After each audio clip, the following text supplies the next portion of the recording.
The last time I walked the floor at Roe Talbot, I could still hear everything wrong with it. That's not a figure of speech.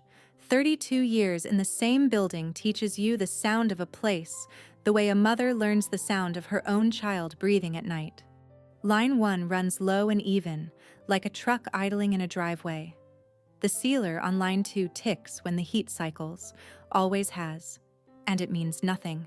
But that morning, walking toward the front offices with a cardboard box under my arm and a woman from Human Resources half a step behind me, I heard the number 2 extruder on line 3 singing a note it had no business singing.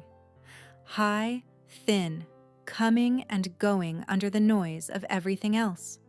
A bearing that dry doesn't fail politely. It seizes, it takes the coupling with it, and then you're down for days waiting on a part that Ohio doesn't stock. I stopped walking, and I told her. I said the number 2 extruder needs to come down this week, not next month, and there's a work order sitting in the system that Brandon marked low priority in March. Denise from HR gave me the smile people give you when they've already decided you're finished talking.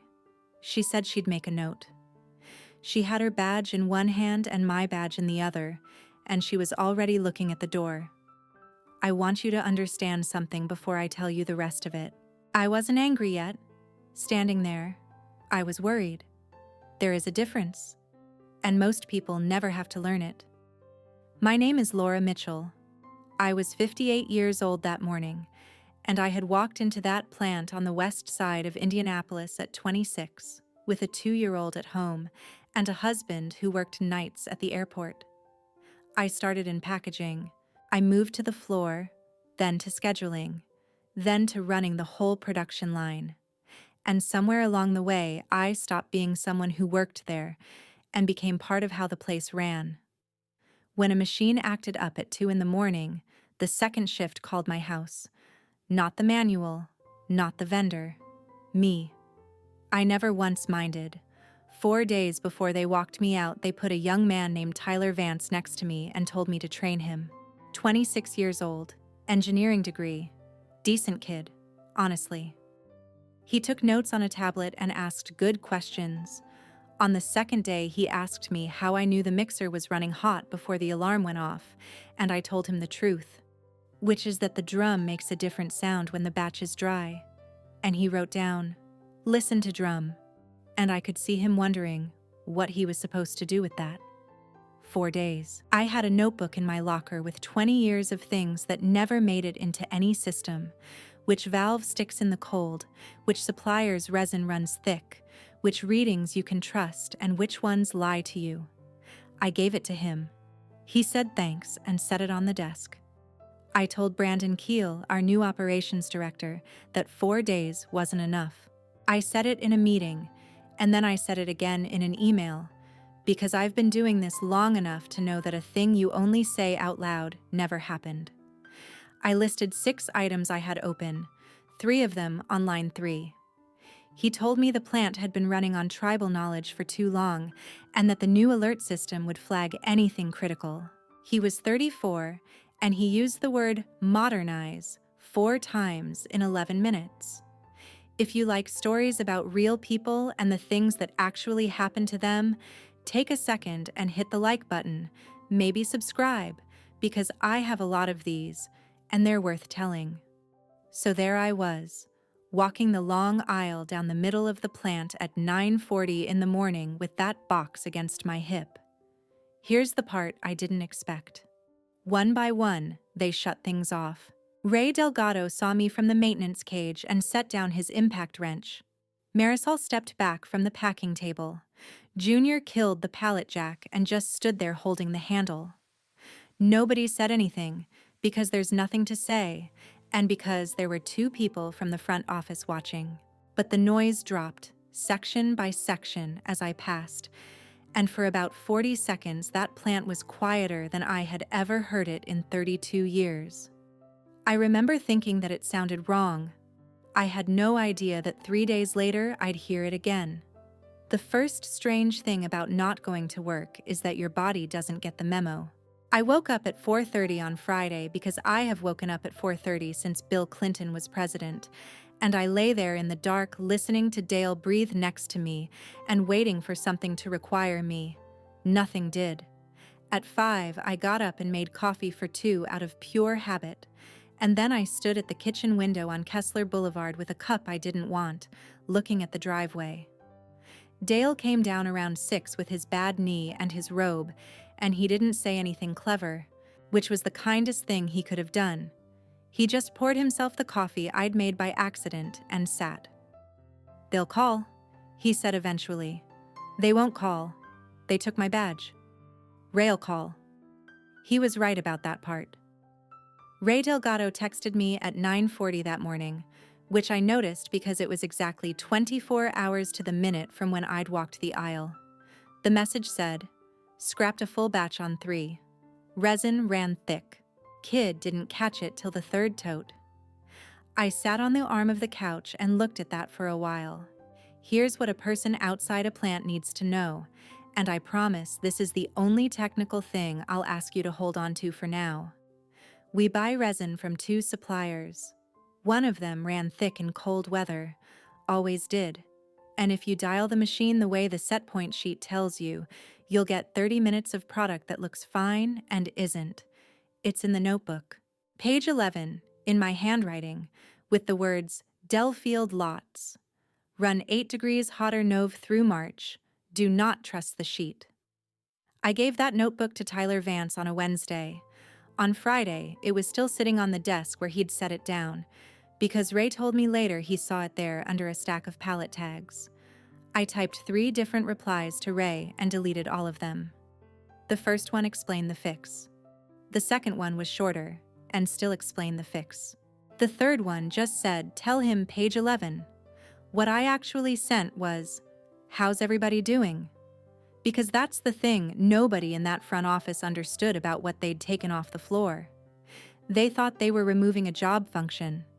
32 years, and I had trained probably 60 people in that building, and about 40 of them still worked there. I taught Ray Delgado how to hear a mixer in 2003 when he was a kid, with a borrowed tool belt and a baby on the way. We stood at the number 1 drum for a full shift, and I made him close his eyes, and I said, "That's a wet batch. Hear how it's heavy and slow. And now listen. Hear how it goes light and papery. That's dry. That's your alarm 4 minutes before the alarm knows." He thought I was messing with him. Then in 2011, he caught a dry batch by ear at 3 in the morning and saved us about $90,000 in scrap, and he called me from the floor to tell me, and he was laughing. You cannot put that in a spreadsheet.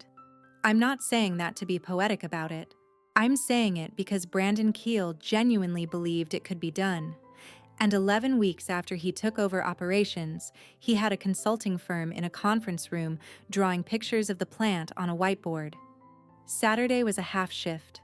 Sunday the plant was quiet the way it's supposed to be quiet, and I went to my daughter's in Bloomington and held my grandson and let Erin ask me twice how I was doing before I told her I was fine. She's 34, and she does not believe me when I say that. Which is fair, because she got that from me. On the way home Sunday night, I drove the long way, up 465 past the exit I'd taken every working day of my adult life, and I did not take it, and my hands knew it before I did.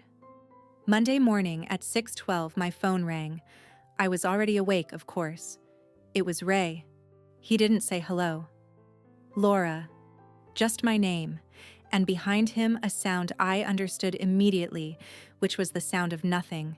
No hum, no compressor cycling, no line. Just men's voices in a big empty space, which is a sound that only exists in a plant when something has gone very badly wrong. "The 2 extruder," I said. "Bearing seized. Took the coupling and the drive shaft with it." "There's metal in the gearbox, Laura, it's..." He stopped. In the background, somebody yelled something about lockout.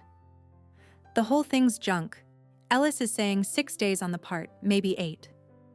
Line 3 is the spine of that building. It feeds the sealer, and the sealer feeds packaging, and packaging feeds the trucks that go to Ashford Automotive, who buy roughly 60% of everything we make. When 3 stops, Everything downstream runs out of work within about 4 hours, and then 240 people are standing on a concrete floor with nothing in their hands. I want to be honest with you about what I felt in that moment, because I've thought about it a lot since, and it wasn't what you might expect. I didn't feel vindicated. There was no little flare of good. What I felt was my stomach dropping, the exact same drop I'd have felt if I were still standing in that building, because for 32 years that machine going down was my problem, and my body hadn't been told otherwise. The second thing I felt came about 10 seconds later, and it was colder. I said, "Ray, is the March work order still in the system?" He went quiet. I heard him walk somewhere with less noise in it. "Why?" he said. "Because I want to know if it's still there. That's all." "Laura." His voice had changed. "Keel was down here at 6:30. He's already saying maintenance missed a PM inspection.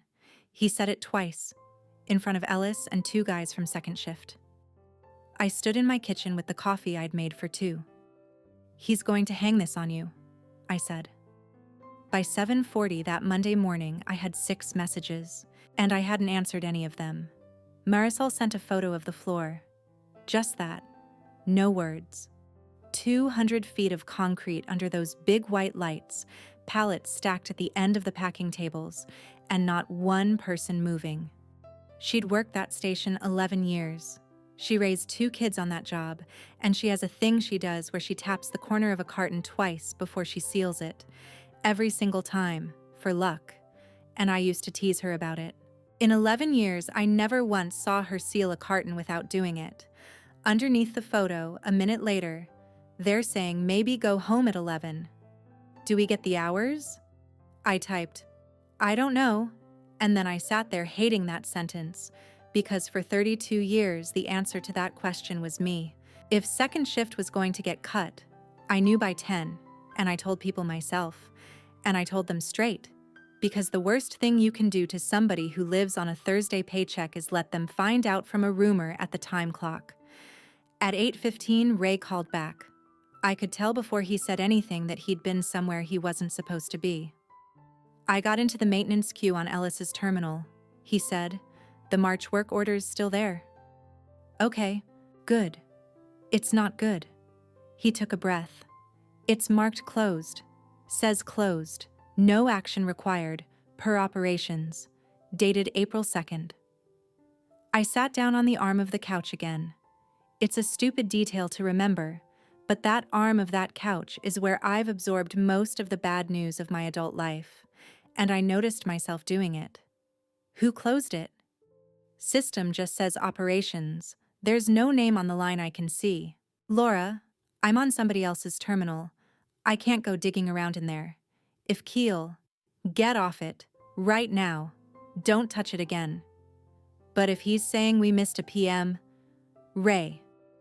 I made my voice the way I used to make it on the floor when something was on fire and I needed a man to stop talking and listen. "If you get caught in that system this morning, you hand him the story. He gets to say maintenance was covering its tracks and you're done, and Elena's on your insurance. Get off the terminal." He got off the terminal. "I need to back up 3 months, and I promise I won't leave you there long, because the whole thing turns on 11 minutes in a conference room." In March, we had a technical review, which is a fancy name for me and Ellis and 2 engineers sitting at a table telling the front office what was going to break. I brought a printed list. Brandon Keel had been in the building about 6 weeks at that point, and he had a habit of nodding while you talked in a way that had nothing to do with agreement. Item 4 on my list was the number 2 extruder on line 3, drive end bearing, and I said the vibration readings had been creeping since the fall, and I wanted it down for a rebuild during the shutdown week in April. He asked what the alert system said. I told him the alert system was set to trip at a threshold the vendor, COM, recommended for a machine in a climate-controlled room, and ours sat 40 feet from a dock door that opened 200 times a day, and that, by the time it tripped, we'd be picking metal out of a gearbox. He said, and I'm not going to get this wrong because I've turned it over too many times. He said, "Laura, I hear you. but we can't run a plant on feelings about noise. Two of the engineers laughed, not cruelly. They laughed the way people laugh when the boss makes a joke, and the room needs somewhere to put itself. Ellis looked at the table, and I sat there at 58 years old with a printed list in front of me, and I understood, very clearly, for the first time, what was going to happen to me eventually. So I went back to my desk and I wrote it in an email, because a thing you only say out loud never happened. 6 items, 3 of them on line 3, the extruder first, with the vibration trend numbers pasted right into the body so nobody would have to open an attachment. I sent it to Keel and copied Ellis and copied the plant manager, Doug Harrell, who has been there almost as long as I have and who has spent the last 4 years trying very hard not to be in any room where a decision is happening. That was March 11th. The work order was closed on April 2nd. And on Friday morning, when Denise from HR walked me out, my company account was shut off before I got to my car. I know exactly when, because I tried to pull my daughter's phone number off my contacts in the parking lot, and the login was already dead. Everything I wrote was inside a system I could no longer open. At 2:20 that afternoon, my phone rang with a number I didn't have saved, and I almost let it go. Mrs. Mitchell? Young voice, and it took me a second, and then it didn't. It's Tyler Vance. There was a lot of noise behind him, men and echo, the sound of a crowd in a place that should be humming instead. I know I'm probably the last person, he said, and then he stopped and started over. They've got me in a room with the Ashford quality guy in 40 minutes and I don't. He made a sound that wasn't quite a laugh. I've been here 9 days.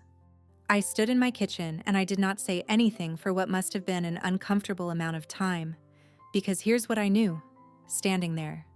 He was 26 years old and he was about to be the name on this. Not Keel. Him and Ray and Ellis. And every single thing I could tell him to save himself was also, whether I liked it or not, free. I did help him, not the way he wanted. Tyler, I'm not going to walk you through that machine over the phone, I said. I want you to hear why. 9 days ago, you and I sat at that desk and I told you what I knew, and it's still sitting there in a notebook under a stack of pallet tags. That's not me being spiteful. That's just what happened. He didn't argue. That's the part that got me. A different kid would have gotten defensive, and I'd have had an easier time. So what do I say to them? He asked. You tell them the truth, and you don't guess. Ashford's quality guy is named Curtis Boyd, and he's been doing this 20 years, and he can smell a person inventing a root cause from across the table. If he asks what failed, you say the drive end bearing on the number 2 extruder, and you say the gearbox is contaminated. If he asks why, you say the investigation is open and you don't have an answer yet. I stopped. And Tyler. If he asks you whether anybody flagged that machine before it failed, don't lie. Not for anybody in that building. Not for $1. There was a pause on his end long enough that I heard someone behind him say the word Thursday twice. Okay, he said. How much did they tell you about this job before you took it? They said the position was open. Another pause. They didn't say it was you. The Ashford meeting ran an hour and 10 minutes. I know because Ray texted me the times like a man reporting weather from a storm. Curtis Boyd brought 2 people with him and a laptop, and by 4 o'clock, Ashford had put a hold on the trailer we'd shipped Friday, which meant every carton Marisol had tapped twice for luck was now sitting in a yard in Anderson waiting to be inspected. Tuesday it got worse in the ordinary. Grinding way, these things get worse. The rebuild kit was 8 days out, not 6. Second shift got cut Tuesday and Wednesday, and cut means sent home. And sent home means Marisol's check was going to be about $400 lighter for a week she'd already spent. Junior called me about that one, and Junior is 23 and about 6'4", and he was trying so hard to sound casual that I could hear the whole thing underneath. They said we could use PTO, he said. I don't got PTO till August. And Keel kept talking. That's the thing about a man like that in a crisis. He doesn't go quiet, he narrates. By Tuesday afternoon, he had a version of events, and in that version, the plant had a preventive maintenance compliance problem, which is a sentence you can say in a boardroom without any human being in it. He put Ray on suspension pending review. Paid, technically. Ray Delgado, 23 years. The man who caught a dry batch by ear at 3 in the morning, sitting in his kitchen on a Tuesday, with his phone in his hand asking me whether he should get a lawyer. I told him yes. I told him to write down every date he could remember while it was fresh, and to not put a single word of it in a text message to anybody, including me. Then I hung up, and I stood in my kitchen, and I was angrier than I have been in 20 years. Not because of what they did to me. I want to be clear about that, because it matters to the rest of this. Getting walked out at 58 is a humiliation, and I felt it. I felt it in the parking lot, and I felt it every time somebody at church asked how work was going. But a humiliation you can carry. What I could not carry was a 26-year-old kid taking a beating for a bearing he'd never seen, and Ray sitting at his kitchen table wondering if he'd lose his insurance, and Marisol short $400. Also, a man in a good jacket wouldn't have to say the word "I" out loud in front of Ashford Automotive. Wednesday morning, 8:50, Doug Harrell called me. Doug and I started 11 months apart. He was at my daughter's wedding. He has a laugh you can hear across the plant, and he has spent 4 years perfecting the art of being somewhere else when a decision happens. And when he said my name on the phone that morning, he sounded exactly like a man who had lost an argument about who was going to have to make this call. Laura. He cleared his throat. How you been? Doug. Yeah. He gave up on the preamble faster than I expected, which I appreciated. It's bad here. I know it's bad. Ashford's got Curtis, and now they've got somebody from their supply group asking about the other lines, and Keels. He stopped himself editing. Look, I'm calling to ask if you'd come in. I didn't say anything. I've learned that the most useful thing you can do in a hard conversation is nothing. Just a few hours, Doug said into the silence. Couple days, tops. Walk the floor, look at the 2 extruder, tell us what we're not seeing. We'd take care of you. Day rate, we can do a check. We'd just... And here he did the thing that told me everything. He lowered his voice a little. We'd want to be careful about how it looks. Legal's got some concerns about bringing back somebody who was, recently separated. 9 days. Careful how it looks, I said. That's not me talking, Laura. That's... Is Ray still suspended? That's a personnel matter. I can't... Doug. I looked out the window at the driveway. Whose name is on the PM finding? Because on Friday, there was a work order that got closed in April, and now there's a maintenance man in his kitchen wondering about his insurance. Somebody's going to be the reason this happened. I'd like to know who they picked. He was quiet for a long moment. I need you to come in, he said. I'm asking you as a friend. And that, right there, was the trap. Because he was my friend, and because behind him were 240 people who had shut off their machines to watch me leave. I told Doug I'd think about it, which we both knew was not a no, and then I spent the worst afternoon of that whole week doing nothing. Dale finally came in around 4 and found me at the kitchen table with a legal pad in front of me that had one word on it. The word was Ray. You're going to go in, he said. I don't know. Laura. He sat down across from me, slow, the knee. 32 years I've watched you do this. Somebody calls, you go. That's the problem. How's that a problem? And I tried to explain it to him, and it came out badly at first, because I was still working it out while I said it. I said, if I walk in there Thursday morning, and I stand in front of that machine and I tell them what's wrong with it, then everything they believed about me on Friday turns out to be true. Not the part where I'm outdated. The other part. The part where whatever is in my head is just sitting there, available, and all anybody has to do to get it is ask nicely at the right moment.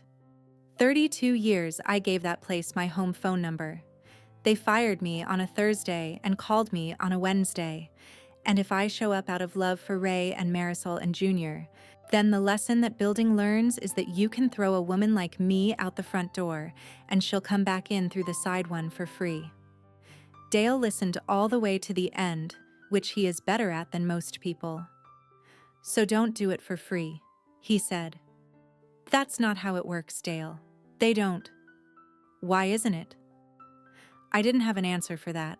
I've thought since about how strange it is that a woman who ran a production line for 11 years had no ready answer to, why don't you charge them? But I've talked to enough women my age to know I'm not unusual. We're very good at the work and very bad at the invoice. Ellis called me at 6:30 that evening. Ellis Tarkington is 61, and he has been the maintenance supervisor at Rowe Talbot since 2009. And he had not called me once in the 9 days since I left, and I understood why, and I wasn't going to make him say it. I should have said something in March, he said about 4 seconds in. No hello. In that meeting, when he made that crack about noise, I sat there. You've got 2 years to your pension, Ellis. That's not a reason. It's a reason. It's just not a good one. I softened it. I sat there too. I sat there, and then I went and wrote an email like a coward instead of standing up in that room. That email's not cowardice. He said it fast. Laura, listen. That's why I'm calling. The Ashford audit. And that's when I remembered. I'm going to explain this simply, because it's the hinge the whole thing swings on. Ashford Automotive is a big customer, and big customers audit their suppliers, and one of the things they audit is whether you have a documented list of known risks with dates and names on it. That's not a computer file. Ashford wants paper, in a binder, in the maintenance office, signed. And the reason Rowe Talbot has that binder at all is that in 2016 I built it after we nearly lost their business over a paperwork problem, and I set the rule myself. Anything raised in a technical review goes in the register, verbatim, same day, with the date and the initials of whoever it went to. My March list was in that binder, all 6 items, the extruder first, with the vibration numbers, dated March 11th, and beside it, in the column for management response, the note that the item was closed on April 2nd, initialed. Keel never touched that binder. I doubt he knew it existed. It's a 3-ring binder on a metal shelf in a room that smells like grease, and it is the only record in that building that his own system couldn't quietly close. Curtis Boyd's going to ask for it, Ellis said. He always asks for it. Thursday, probably. I know he is. So what do you want me to do? Nothing. I meant it. Ellis, listen to me. You don't do one thing with that binder. You don't pull it, you don't copy it, you don't hide it, you don't mention it. If he asks, you hand it to him exactly the way it sits. That's the whole point of it. That night, I sat at the kitchen table until almost 1 a.m, and I wrote 3 pages on the legal pad, and by the end of it, my handwriting had gone back to the way it looks on a work order, small and square and fast. I wrote down what it would take. Not what I wanted. What it would take. A written consulting agreement, signed before I set foot on the floor, with a real hourly rate and a minimum engagement, because 2 hours of me looking at a gearbox is not a favor between friends. Authority in writing to direct the recovery on line 3, which meant Keel could disagree with me in a meeting and not in front of a machine. The maintenance suspension lifted and the PM finding withdrawn, in writing, because I was not going to be the reason a man with 23 years got a mark in his file. Second shift made whole for the days they were sent home. And the notebook back. That one wasn't strategy. I just wanted my notebook. I read it over twice and my hand was shaking a little, and it wasn't nerves. It was something closer to embarrassment, because at 58 years old, this was the first time in my life I had written down what I was worth on a piece of paper. At 7:50 the next morning, Thursday, Doug called again, and he didn't bother with "How are you?" "Ashford's here," he said, "not Curtis. Curtis and a woman from their supply group, and they've got the plant manager from Anderson on the phone, and they're talking about pulling the whole program to another supplier." He was breathing hard, like he was walking. "Laura, they want you in the room at 2 o'clock. They asked for you by name." I called Doug back at 8:15, before I got in the shower, because I wanted to say it while my hand still remembered writing it. "I'll be there at 2, I said. "You need to hear the rest before I hang up. I'm coming as a visitor. I'm not going to look at that gearbox.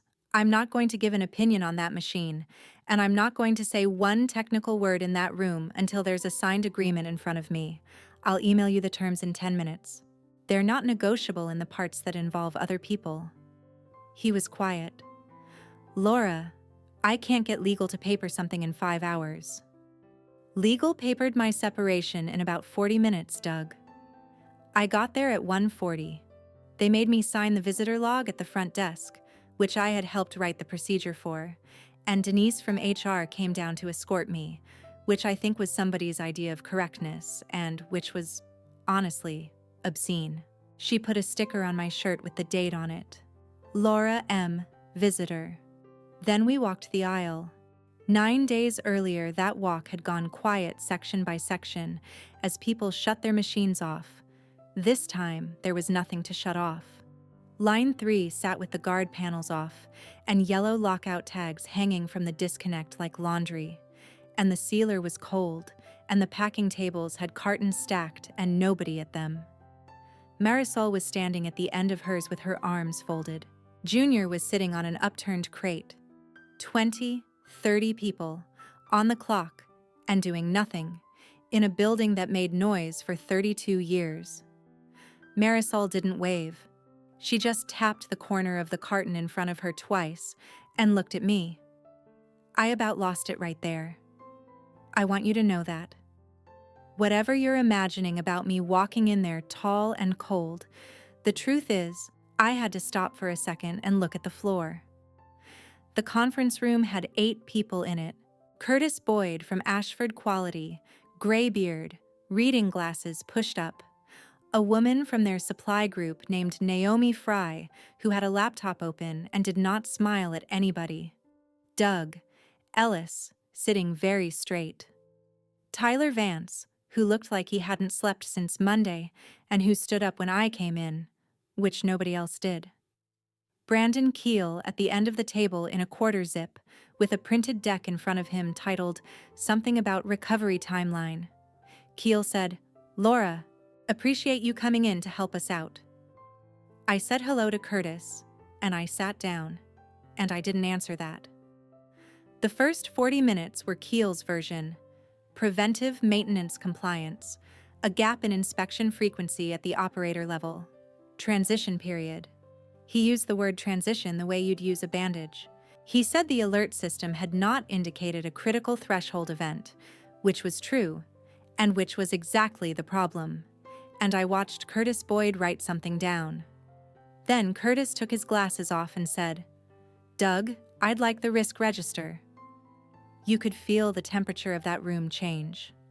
Keel said, "We can pull anything from the maintenance module. We've got..." "The binder," Curtis said. "The paper one. Section 4. Open items. It's in your maintenance office. We've been asking for it since 2016. Ellis stood up. He was gone maybe 90 seconds. He came back with a 3-ring binder with a grease smudge on the cover in the shape of a thumb, and he set it in front of Curtis Boyd and sat back down without looking at anybody. And I thought, 61 years old, 2 years to your pension, and you carried it in with both hands. Curtis found it fast, because it's in date order. And I'd written the rule for that too. He read it out loud. March 11th. Item 1, number 2 extruder. Line 3, drive end bearing. Vibration trend rising since October. Recommend rebuild during April shutdown. Then the response column in a different hand. Closed. No action required. Per operations. April 2nd. And a set of initials. Then he turned the binder around so it faced the middle of the table, and he asked, without any drama at all, "Whose initials are those?" Nobody said anything for about 4 seconds. "Mine," Keel said. Naomi Fry typed for a while, and then Curtis Boyd turned to me and said, "Laura, I've known you 11 years. Tell me what actually happened to that machine." Everybody looked at me. This is the moment I had been turning over in my head since 1 in the morning, and I'll be straight with you about what was in me when it came. There was no rush of triumph. There was a young man across the table with his ears red and his career hanging on the next 10 minutes, and a maintenance supervisor beside me who had just walked a binder into a room knowing exactly what it would cost him, and out past that door 240 people sitting on crates. Nothing about it felt good. "Curtis, I want to answer that," I said. "I can't yet." He raised his eyebrows. "I don't work here. I was separated 9 days ago, and I'm in this room with a sticker on my shirt." I took the folded page out of my bag and slid it down the table to Doug, and my hand was steady, which surprised me. "That's what it takes for me to answer. It's a consulting agreement. Hourly rate, minimum 40 hours. Signed before I touch anything. Written authority to direct the Line 3 recovery, so that when I say a machine comes down, it comes down." The maintenance suspension lifted today and the PM finding withdrawn in writing, because whatever failed in this building, it wasn't Ray Delgado, and it wasn't a kid who's been here 9 days. Second shift made whole for Tuesday and Wednesday. And there's a green notebook on the desk in the Line 3 office. That's mine. I want it back. Keel made a sound like a laugh that didn't finish. "We're not going to negotiate terms with a former employee in front of a customer." "Then don't," I said. "Negotiate them after." Naomi Fry stopped typing and looked up for the first time all afternoon. "How long?" she said. "Would it take to get that signed?" They signed it at 6:40 that evening. Not the version I wrote exactly. Legal moved 2 things around and added a paragraph about confidentiality that I read 3 times before I initialed it. But the rate was the rate, the authority was in writing, and Ray Delgado was back on the schedule Friday morning with the finding pulled out of his file. Second shift got made whole for Tuesday and Wednesday on the following check. Junior called me about that one too, and this time he didn't try to sound casual.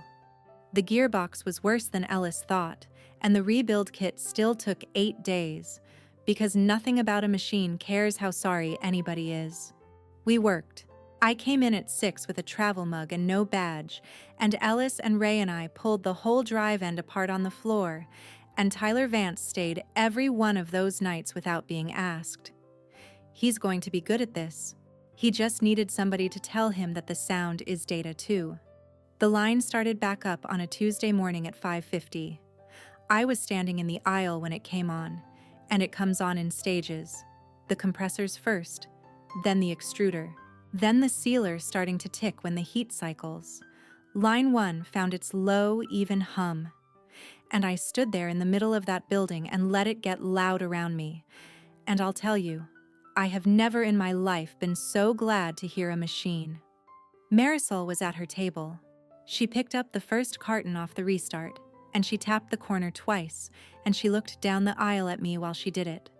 Neither of us said anything. We didn't need to. Brandon Keel is still there. I want to be honest about that, because I know how these stories are supposed to end, and that isn't how mine went. Nobody marched him out. What changed is smaller and it's better. Ashford requires my signature on the critical items now, and when I say a machine comes down, it comes down.